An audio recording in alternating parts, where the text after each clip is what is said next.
Ladies and gentlemen, welcome to the Pack Podcast. We are live on Facebook. If anyone is on Facebook and has a question for for Haas Holding, please feel welcome to comment down below and we will be reading them off as we go along. Thank you so much, Haas Holding, for coming on the show. How are you? Baby, I am doing great tonight. It's been a good day. Heck yeah. We kind of want to start off the show. I'm Case. We have Michael. We have Carl. Like I said, we have Haas Holding here with us. A huge honor to have you. We just kind of want to start off with the question we ask everybody. What got you into professional wrestling? Well, most people, I guess, that get into professional wrestling, we're all start as fans first, and I could remember, I was raised in Fort Worth and in a little town called Maypearl. It would come on every Saturday on KTVT Channel 11. My area goes back to Fritz and that area, even before the boys started.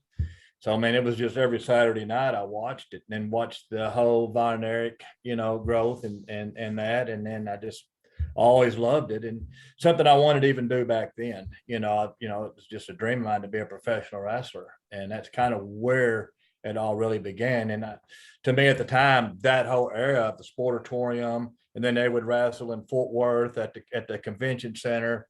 To me, that was a great era that really gave you some great wrestling and people to look up to. So yeah, that's when I knew I wanted to be a professional wrestler. For sure. Just a quick question before Mike and Carl jump in. So you mentioned the Von Erichs. Is that where you get the claw? It is. I could tell you. So, number one, I was a David Von Erich fan. David to me was everything that I wanted to be in professional wrestling. In fact, I knew David. So I have some family members that would deal horses in the Plano area back in those days, quarter horses. And he was in the horses. If you know anything about David, he was in the horses and they did business and I got to meet him. Later on, one night at the Sportatorium, he recognized me and said, "Hey, I need you to do something with me. Come on." So I go out with David, and he had a blue Corvette, beautiful blue Corvette Stingray. And so he gets in, he goes, "I need you to go to the store. Would you walk in and get us a 6-pack of Budweiser? I just can't go in there, So because of the fandom and all this stuff, and then bring it back out." And I said, "Sure, man." So we left and came back, and the Sportatorium was about dead. Everybody was gone. So I sat out there in his Corvette and had a beer with him before, he left back home and I went home. But yeah, and I was just maybe 20 something. I was very young, 19, whatever it was. And but man, what an experience just to sit there and listen to that man talk about wrestling. And it's just something that's always just stuck in my head. So I love David Von Erich. He is, to me, everything's a tribute. If you saw my logo coming out, my new gear that I'll be having next year, it's a tribute to him. Absolutely. That's amazing. Carl, what you thinking? Awesome. Haas, like Kay said, thanks so much for joining us. We do appreciate it. You're coming off your second big win. I say second because this is your second win there at the Woodlawn Gym. The first one was back in September at Strictly Business against Caleb and Mr. Biggs. And then Saturday night, you had a big match against Nasty Nate. And of course, he's nasty. So that was an awesome match, but it looked like you hurt your leg or something happened during the match, and wanted to ask you about that, how your leg's doing and what happened actually.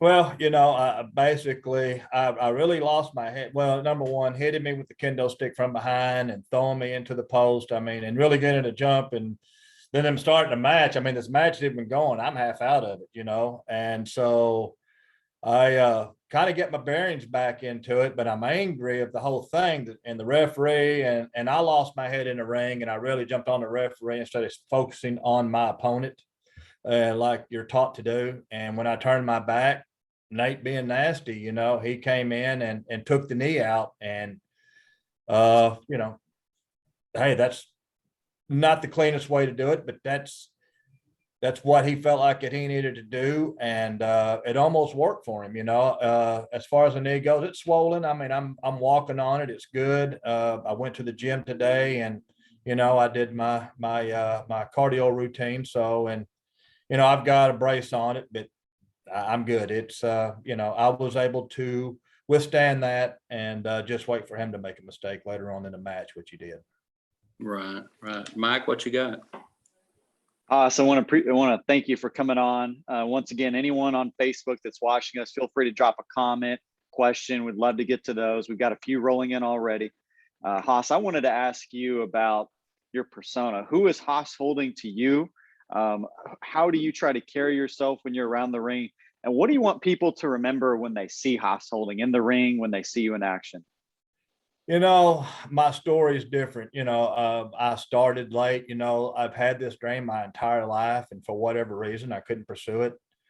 A lot of times, whereas men, I think, especially as we get older, we put our dreams aside to provide for our families, to take care of our families, to do all the things necessary to give them the best opportunities they can. And we kind of get run into the daily grind of work, and we stop dreaming about things. And, so hopefully that, at 57, I decided, hey, man, this whole life I've dreamed to be a professional wrestler. If I'm going to do it, I'm going to do it now. I think I was 335, 340 pounds. I couldn't run 8 feet, but I had to go to work. So the message that I really want to send is that, guys, you're never too late to live a dream. If you really, we're only blessed with this one life. Anybody, one life we're blessed with, and it's God's will to bring us home when he chooses. So while we're on this earth, we got to do all we can with this one life. And, don't say, I wish I would have. Man, you got to get out and do it. So even at my age, I will never, I'm not the main event, and I get it. I'm probably one of the worst wrestlers in the room. But if I can tell this story of living a dream and fighting through the things, being the underdog, and striving to victory and winning and competing, then, man, it's a great story to tell. And I hope that other guys that have lost hope and lost their ambition to dream, that, hey, man, 60 is a new 40, baby. Come on, get out there and get you some. Man, that's incredible. By the way, absolutely love that you're trying to be an inspiration. One thing is, I believe, now Nate Nasty said this in a different way, but you're just a really homey feeling guy. Like, you walk into the building, you see you, like, oh, I can come shake his hand. It's just exactly how it is. And that's easy for someone to cheer for. You're just, I guess it's hard to say than just, man, you're likable, I guess. I try to be, I'm a big hugger. If folks know me, man, I love throwing the hugs in. I just don't think you can hug enough people in one day. I even try to make it a point when I go through a fast food restaurant, a drive-through, and of course ordering chicken, like without the bread, and the necessary thing, and that whoever comes to that window, always make eye contact with them and wish them have a great day. I always try to do the little things in my personal life, and who I am is really who I am in the ring. I'm just an old country boy. I love black and white Westerns. I don't color TV. It's great for football games, but other than that, I really don't watch it. So, I like being out in the country and and I love people and the value of life in everybody, and so if I can just go through the day and try to help people smile, to just be kind to somebody, and just do a little part of it, hopefully, one day it spreads. But who I am basically out of the ring, I try to bring that to the ring. All right. And on that note, I want to jump in. Furman Perez, our lead journalist here at Dog Pound Championship Wrestling, just dropped a comment. He asked, any respect for Nasty Nate after your match? We've talked about it briefly. Any gain respect? Well, I'm going to, and I will talk about, let me talk about Nate. Number one, Nate and I have trained together for a while before the Dog Pound. Nate and I knew each other then, and we both are going the same path. Nate's very talented. You got to understand that was his first singles match. And I do have respect for him, and I do have respect. I think he's going to put it together.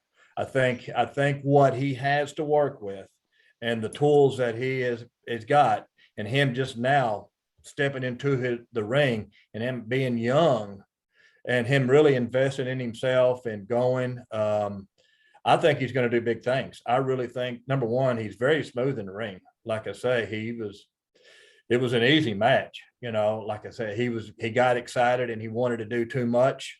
he missed the somersault, and that opened the door for me. And then that's all I needed was just that crack opening. But yes, I do. I don't respect Nate for what he did, but at the end of the day, I respect for who he is and where he's going in this business. He's going to do a lot of good things, and he's one to watch coming, especially in 2022. I think when a lot of these kids that are coming out of the dog pound now, I think, Nate's going to be right in the middle of it. He is going to be known. He's developing his style with the kendo stick, the matches that he wants, and that type of road that he's going, the Sandman, that whole thing where he wants to go. I think there's a big, hungry audience for that, and I think he's going to fade it, and I think he's going to find his way. I think you're going to see Nate man up eventually and start facing people face to face. I think that's what we're going to see. So yeah, he's going to do very well. Hey, Hall, speaking of the dog pound dojo, who do you see right now after training with Rodney and Jazz and knowing the superstars in there? Who do you see coming out of there as the next dog pound championship wrestling superstar? Well, I think they were on display the match before, and in fact, I've wrestled Caleb. I've wrestled him twice. Number one, I think Caleb's going to be a star in this business. He's got the tools. Number one, again, Caleb is a guy that I trained with pre-dog pound, and I saw the way he was treated. I saw the confidence that the dog pound has instilled in him. And I really feel like Caleb is going to be he is a tremendous star in the making. You've got so many shows that you see typical guys, 200 pounds flipping and small guys. Then you get a guy like Big Caleb, who's a big, mean guy. And I will testify, the man hits hard. Whew, man, does he hit hard. He is going to be, and I think Xavier, Lockjaw Xavier. I think you just saw a sample of what this guy can do. I've seen him do some magnificent things in practice and training, and that guy's got star power written all over him. He's putting it together, and so the other, and you've got to go. I mean, his entrance. I wanted to be one of the monsters coming out with Soda Pop. I think. I wanted to dance, I mean, number one, he's very entertaining, and I've actually wrestled Soda Pop, believe it or not. I wrestled him for Galactic. So, and at a fundraising show, it was like my second match, and I was put into three-way match, me and Soda Pop and God, I can't remember his name. Oh, but anyway, so we were doing that. Soda Pop's going to be a star. Yeah, he's got all the makings. He's got the number one. He's got the charisma. He's got the makings. He's got it all. I think Blue that's out there. He didn't get the rest, but he's got it. Blue. And I think Whiskey Sour is going to. I think Whiskey Sour is fixed to put it together. He's going to be a phenomenal. He's going to bring something different to the arena. And so, so I mean, those are the guys I think off the top of my head. I think anybody coming from the dog pound, number one, they're going to be well trained. They're going to be covered. And I mean, look, look who we're learning from. We're learning from Jazz, Rodney, Matt. I mean, two people that have had great success in this industry for a lot, and they're sharing that with us. And the things they teach you. I mean, I got to sit down one evening in an hour, not in the ring, just outside, and work on strikes with Jazz. I mean, tell me how lucky that's not. I mean, who'd you get to in there teaching me how to strike with a punching bag in literally an hour. And I mean, we're talking about a WWE champion. Sure. Look at her, look at the credentials. So look at the credentials of the dog pound. I mean, look at the training is tremendous. The wrestling promotion. Look what happened this last. Y'all were there, man. The show was incredible. I mean, basically the Woodlawn was sold out. Right. Yeah, for sure. It brought back old days of how the Woodlawn was with wrestling. It took the hiatus and people running it and wasn't drawing 30 people or whatever. And then now you've got wrestling people that understand the business with Rodney and Jazz and their team that they are bringing in. And man, I don't know how big it's going to get, but I think they're going to outgrow the Woodlawn. I think it's going to get that big. That's great. For sure. And the Woodlawn Gym, let me correct myself, the historic Woodlawn Gym, now nicknamed the Pit. It would be really cool to see that be your central area. Right now, it looks like your home base, and fantastic venue, fantastic fans for the two shows. Just talk about the fan base for Dog Pound Championship Wrestling. It's growing. I think that we've all seen it grow. I mean, what they did very smart. And, I'm a business guy. I've built companies. That's what I've done down there. Environmental, I built my wrestling company at one time. They started slow. They put the Dog Pound training together. They developed some students. They got a foundation built, and it's very important with any business. You build the foundation, you get good people around you, because you're just as good as the people you have around you too, and that's big. One or two great people can lead, but man, your team and what you have around you, and they had this vision, but they were patient.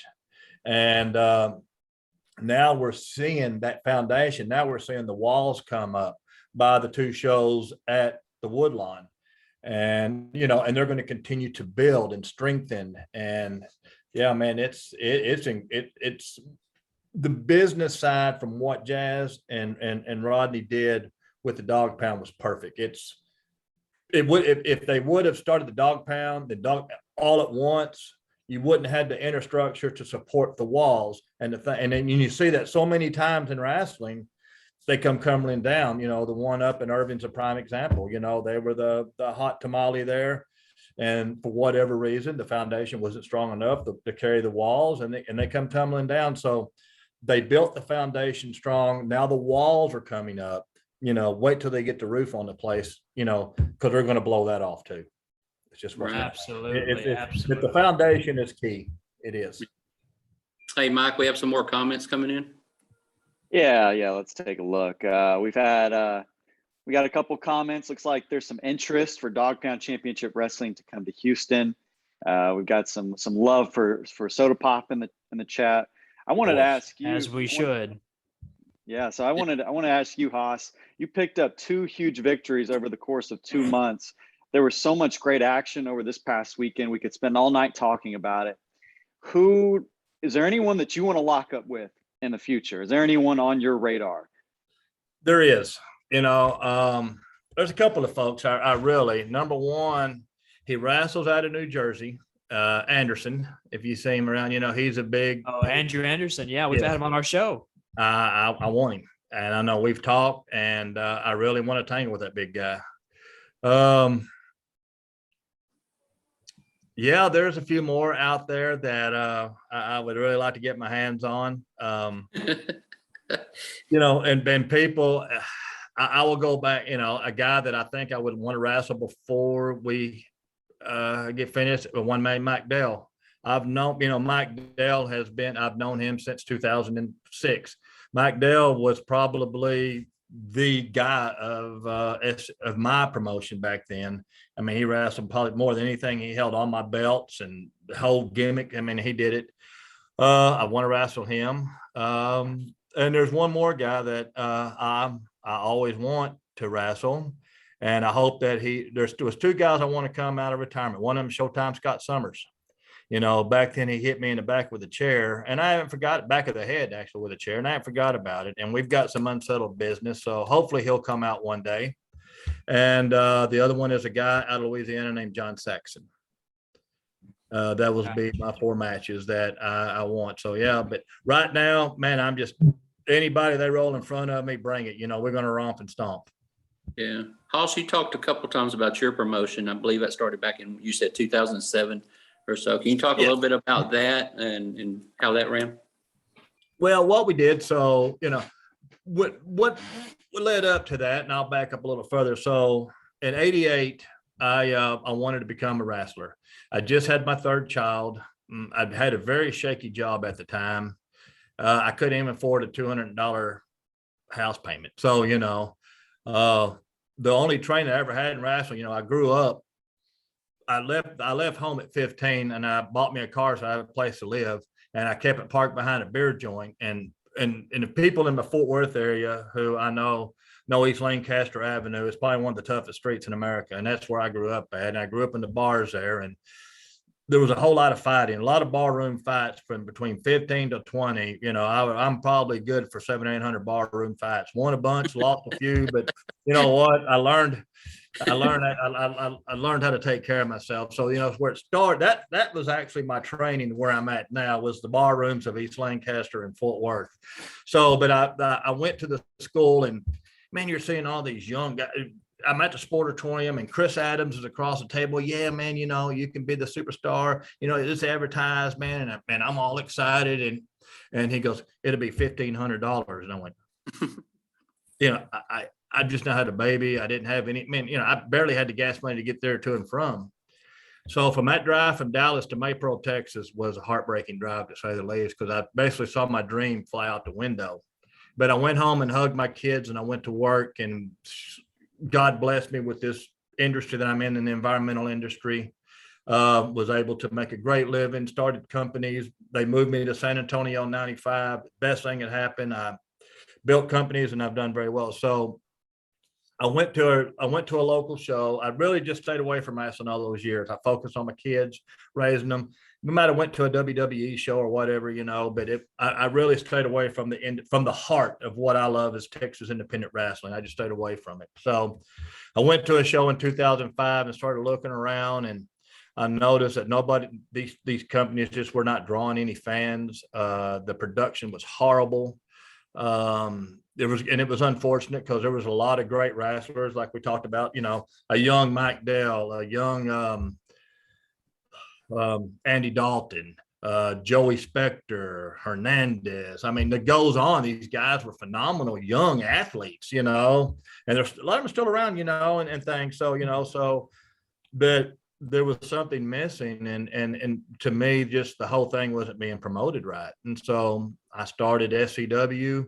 I wanted to change. I wanted to add a professionalism to independent Texas wrestling. And I put my money where my mouth was. I invested a great deal of money into it.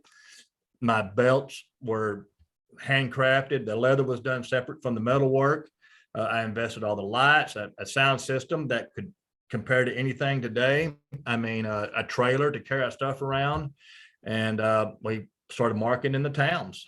I brought in guys like D'Lo Brown, Honky Tonk Man, Lance Cade, Davari, and the list goes on. You know, as part, not to be the show, I brought in the Bushwhackers. I brought guys like that in to bring something that a fan in Carrizo Springs could never see, you know, up close and be up close and personal to that. And so, you know, but we built the tunnels and we built the lighting, and nobody was doing that then.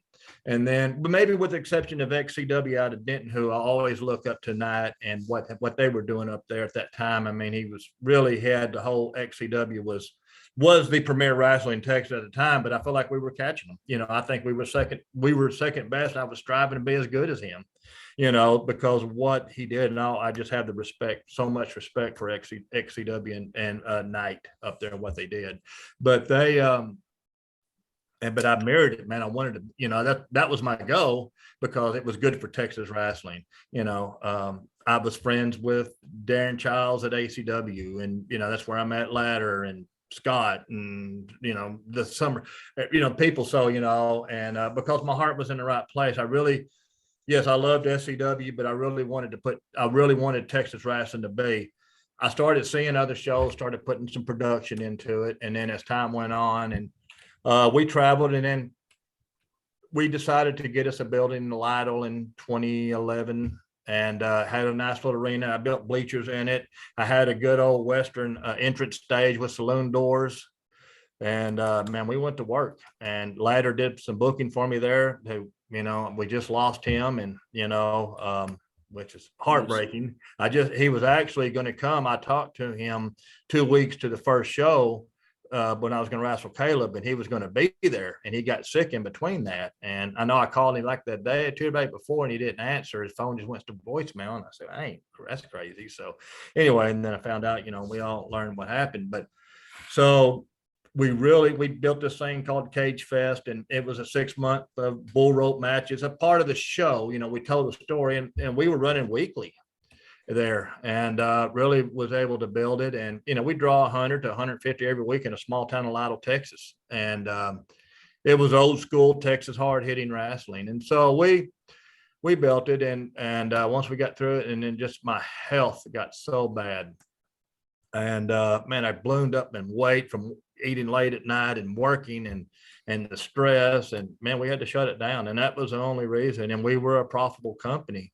And we had to shut it down because of my health. I was in bad. I mean, I couldn't walk 8 feet without being out of breath. Yeah. And so, and I had some doctor issues and things like that. So, it was a bad time. So I just took away and tried to get my health back slowly, and then eventually made a decision to come on. Awesome. Absolutely. That's fantastic. Can you kind of talk about how you got to the dog pound, the training?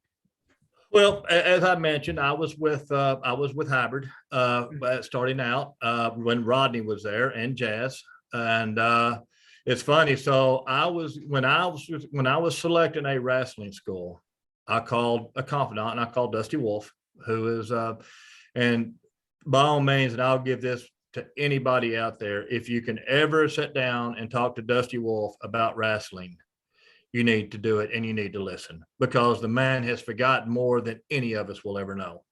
So I called him and I told him what I was going to do. And he goes, choose this particular school because Rodney's there. Okay. So I did. And the training was going good at the time. That's where I met Caleb. And, and by all means, Coach Funaki over there is amazing. He is an amazing, amazing coach. How he teaches fundamentals and techniques. And man, if your hands are dropped 6 inches, he's going to call you out on it. I mean, everything's got to be perfect in his ring. And that's the way he teaches. And it's great.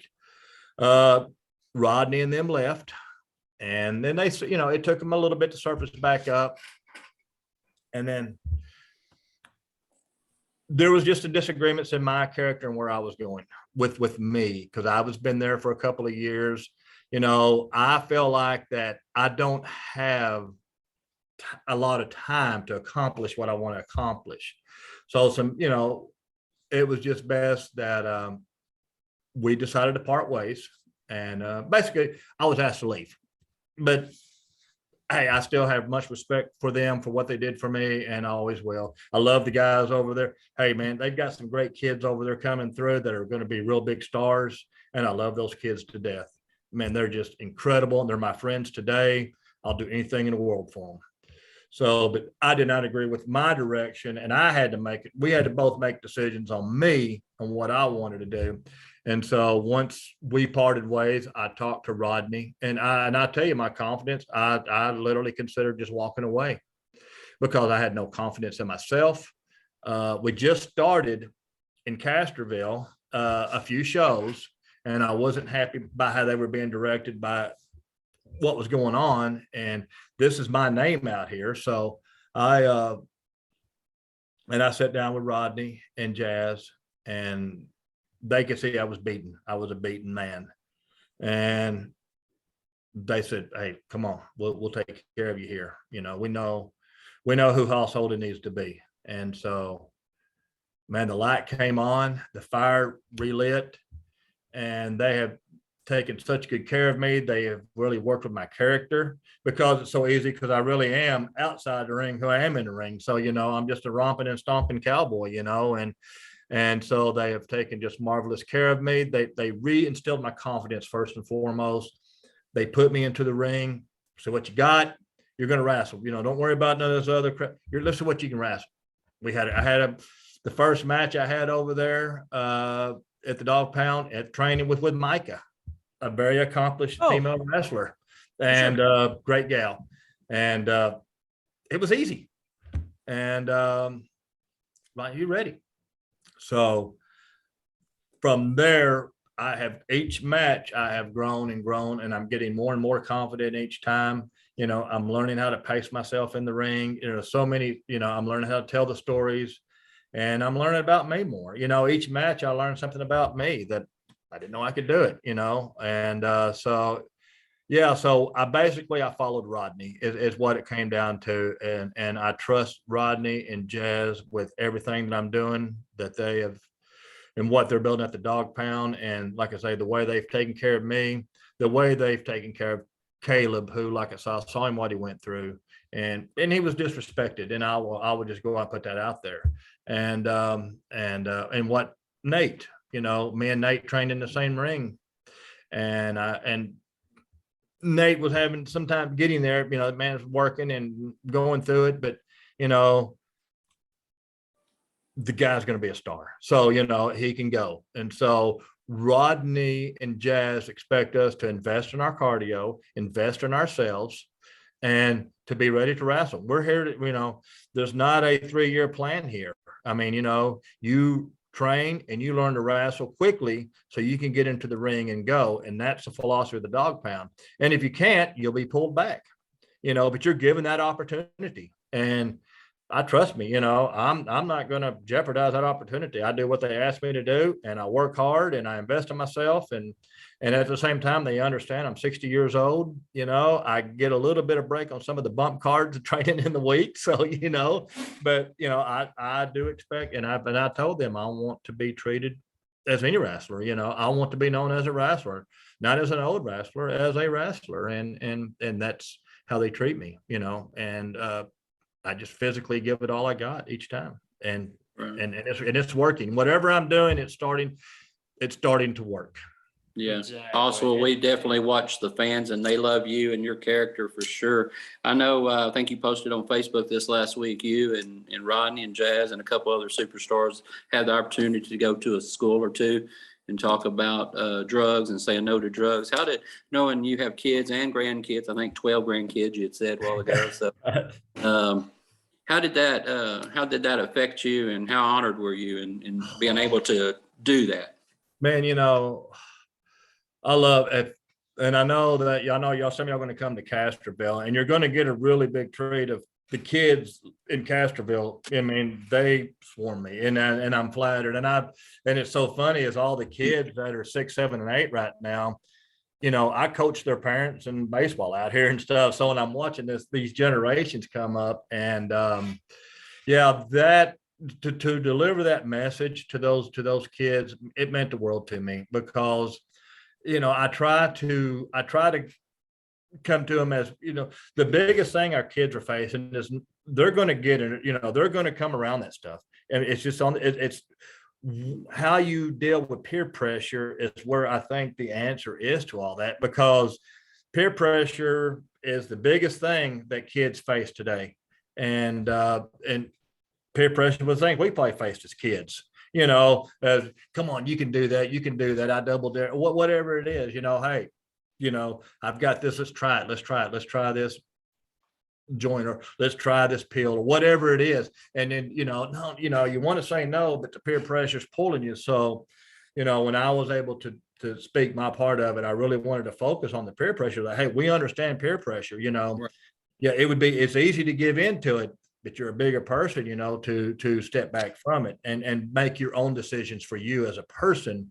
And that's going to lead you to success. And that's the message, I think we've got to, it's easy just to say no to drugs, and it's all those slogans are good.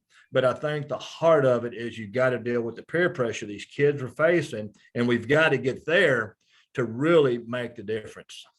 Most definitely. Exactly.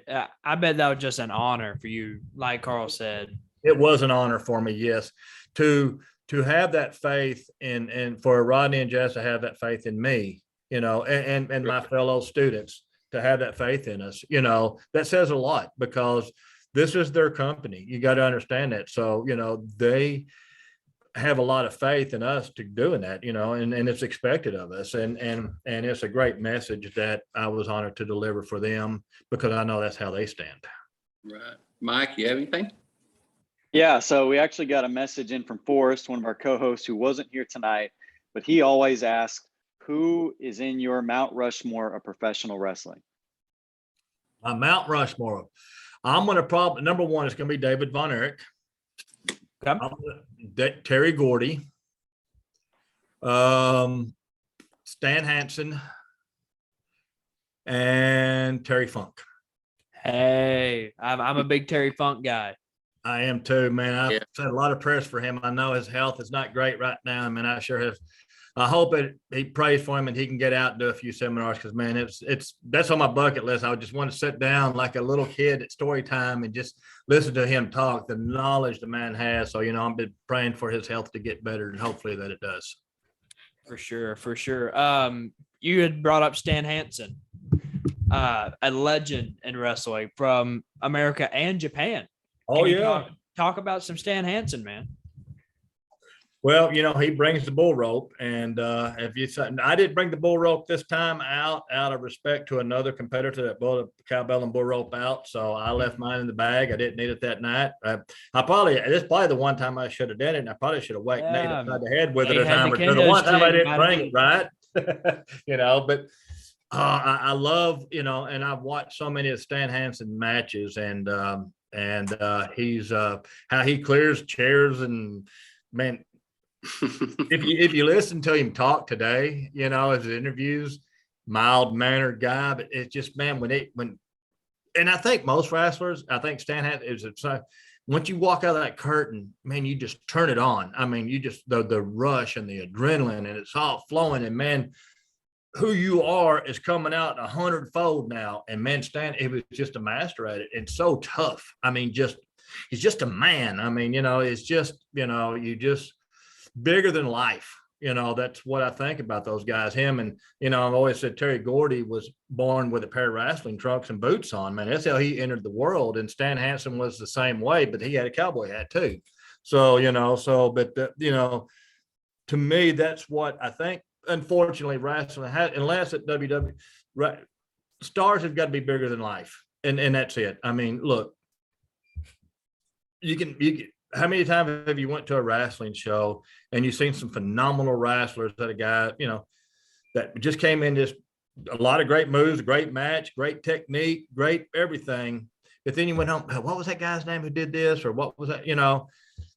We've lost the ability of having guys larger than life. And I think that has been the biggest, and that stars in, I don't care if you're making movies, MMA, boxing, whatever. If you're going to make a star, you got to make them bigger than life. And that's our role as we got to be bigger than life. And that has been the lost art of it. I will look at Hulk Hogan. Some people say Hulk Hogan was not a great wrestler, and, that a whole debate of that deal, but the guy is wrestling, and he's bigger than life because of that. So, because being bigger than life has made him the wrestler that he is. So it's so important that to any of these young guys coming up, and you got to make yourself bigger than life. I got an opportunity to do that somewhat because of my character. I'm 60 years old. I'm 265 pounds, 6'1", 6'2" cowboy, and I come strolling out, like strolling in the park, and just kind of take the time, get to the ring, got a good old school music song, but the kids look up, they see it. It's bigger than life to them, and I think that's the thing that's met. Rodney Mack, he comes out, chained, bigger than life. Jazz, bigger than life. Charlie Haas, bigger than life. These guys that have made it in the business, the phenomenal wrestlers, but their characters are bigger than life. And if you want to make people to pay to see that, they want to see bigger. They want to see somebody bigger than them. And that's not necessarily size wise, but a star. We're charging star rates. We got to give them a star performance and a star look, and that's it. So that's where that's at on that. So Absolutely. to me, there's two ways. There's two ways you could look at it, Haas. I know you've talked about your age. People could look at that and kind of paint you as an underdog because of that, the fact that you're older. But you could also look at it and we've talked about all of your experience in the wrestling business. Look at that experience as a plus as you go into future matches. How do you approach it? Well, and you're right. So, a lot of people do, when I started, and I think some folks will look at me as a novelty of some sort, like, oh, can he really wrestle? Can he really go? Is he just doing this to get a little attention or whatever? And I've got the messages and I've heard it, and that's fine. But no, I'm dead serious about this. And so I do. Number one, I learned a lot at running my promotion all those years, because I surrounded myself with a lot of knowledgeable people that shared the business with me. Now, I couldn't physically get in. My health was so bad, I couldn't get into it at the time, number one. And number two, I really didn't want, I wanted to, but I was more focused on the business side of it. I wanted to, it was bigger than me. The wrestling business needed something bigger than a character. We needed to really, and so to insert myself into matches, it wasn't it, because it would have taken away from what I was trying to get accomplished. But that does not mean I learned a lot of psychology. I learned the in and outs of the business. You learn how to make money in this business, and the things necessary that you need to do to I feel like have an opportunity to be successful. So I do bring that with me now, but what I'm also finding out is to put those to use inside the ring is a lot harder than I thought, because you're in that ring. Yes, I am not going to move as fast as these kids today. I feel like I'm as tough as them. Like I say, I can take an ass whipping, and pardon my French on that. I mean, I can. I've taken plenty of them in my day. I have no problem taking them, but they get surprised when I get back up, because it takes a lot to keep the old man down. So, I'll take your best shot, but I'm going to deliver some too. You're going to know you've been in a fight. So I try to bring that when I approach a match, and I try to learn my opponent. There's been a few outside shows that I've worked, that I didn't know who I was wrestling until I got up there. And I wanted those experiences, because that helped me improve as a wrestler, because then I had to put it together quick. Like, I don't know who this guy is. And so, so you're trying to look and say, you know what, I'm going to do what I do, so, and then we'll see where it goes. So, so you take that, the knowledge of the psychology again, and the one frustrating thing for me is sometimes my mind will see something that I want to do, and my body says, you really cannot physically do that. If I want to jump on the second rope and drop an elbow, or I can't do it, so I'm learning my strengths and work within it. Yeah, I'm an underdog, but I'm lucky that I've got good size and I'm strong, I do a lot of weight training and a lot of cardio. They're not going to blow me up in the ring. I mean, I've got a cardio regiment that's second to none. And, I like my weight where it's at. I like being around it. I like being big and strong. If I skinnied up and chiseled out, then I would look like everybody else. My character is a big romping and stomping outlaw, a 6-year-old. And that's what I'm doing. That's what I'm building all around, because I cannot wrestle a lot of these guys. These guys are way better than me at wrestling, at chain wrestling. And I'll admit it, that's not my strength. My strength is to beat you down. And I've got it. And it's funny, as I was saying, well, I've heard this in the past from different people. Well, you're a good guy. You can't hit people. You come watch. Number one, they're going to cheer me, and they're going to cheer it when I knock the crap out of somebody, because that's just the way that it is, so I'm in a very unique situation.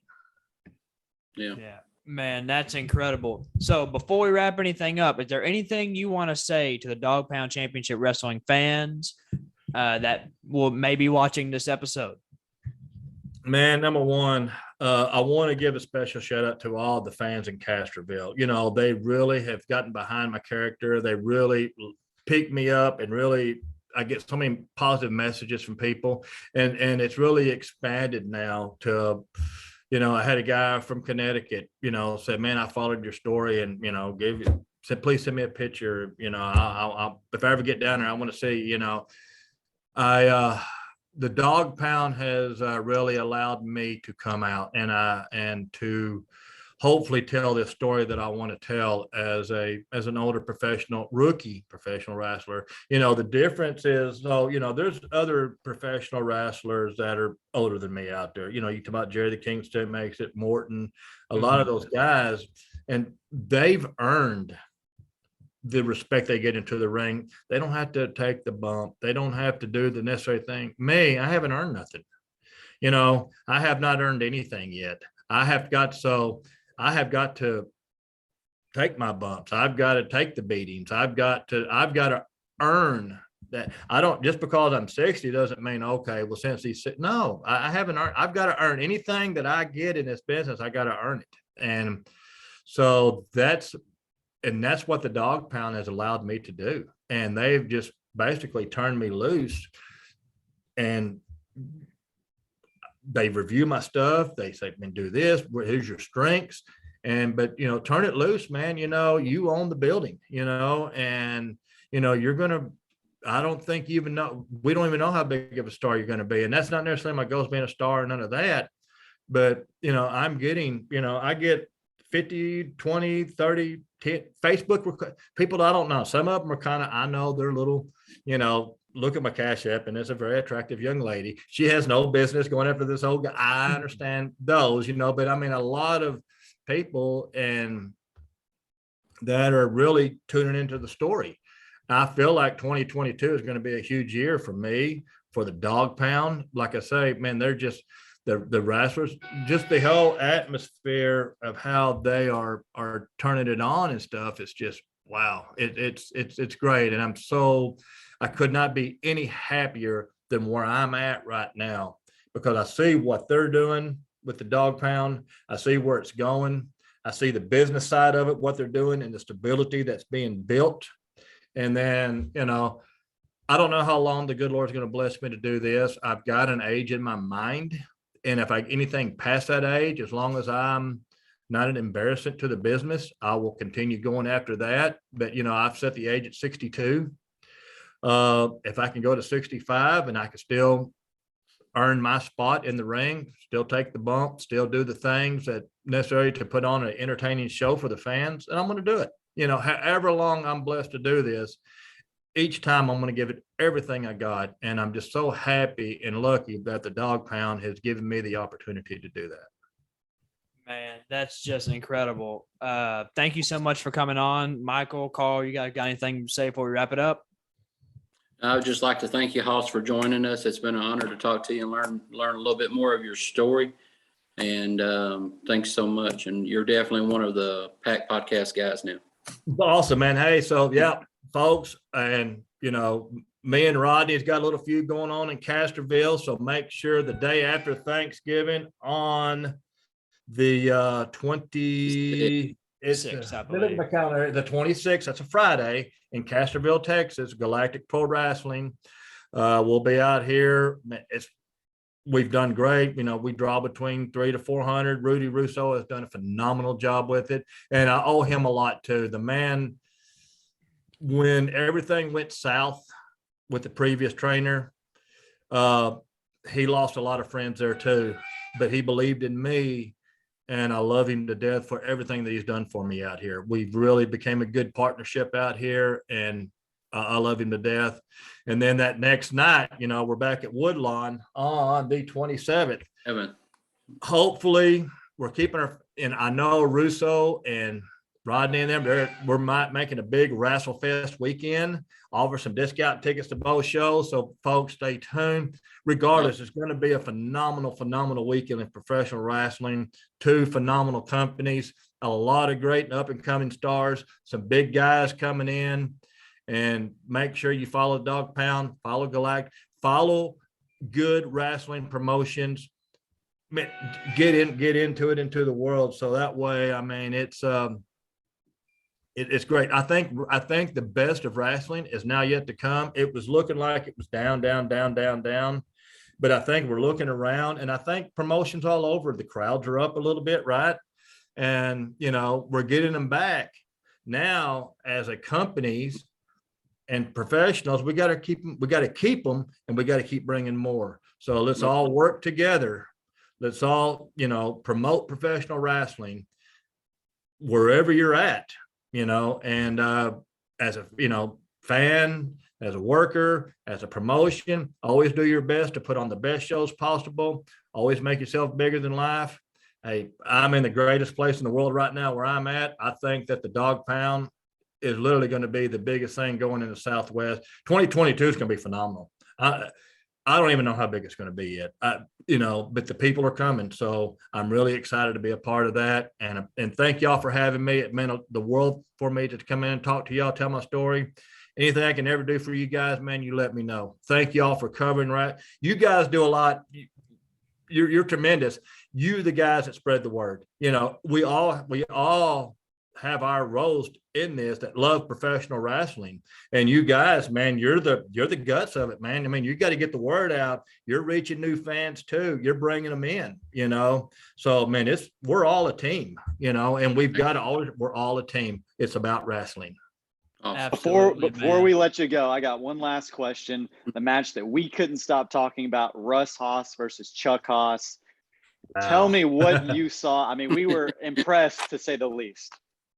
You know, when those kids came out, number one, the entire locker room, you probably saw eyes peeking out of the curtains because we all wanted to see it, you know? And so we all just kind of forgot about everything.